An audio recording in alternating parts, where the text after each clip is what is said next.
The lost language of symbols across the world's ruins, from the deserts of Egypt to the jungles of Mesoamerica, from the stones of Malta to the caves of Siberia, one enigma repeats: the same shapes, the same patterns, the same symbols, spirals, suns, eyes, and serpents, carved thousands of years apart by people who could never have met. What force connected them? Were these shared inventions of the human mind, or remnants of a forgotten global code? Archaeologists once dismissed these similarities as coincidence, simple motifs born from common needs or shared instincts.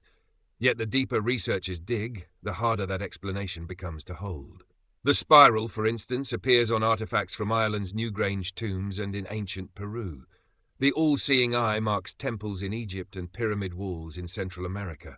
Even the double helix pattern, unmistakably echoing DNA, shows up in carvings predating any known scientific understanding of life's structure.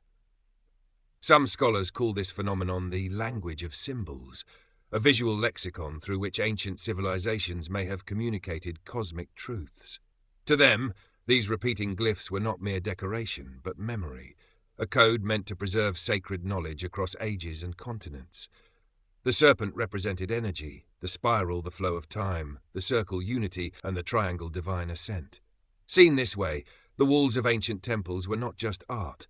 They were textbooks written in geometry and myth. Linguists note that before written alphabets, symbols were the bridge between thought and language.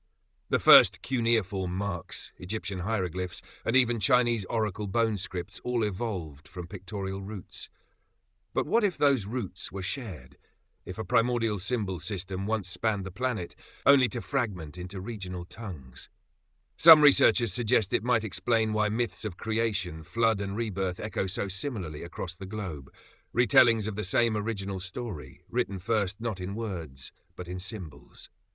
Modern scientists have begun applying pattern recognition and AI to these ancient carvings, comparing symbols across continents.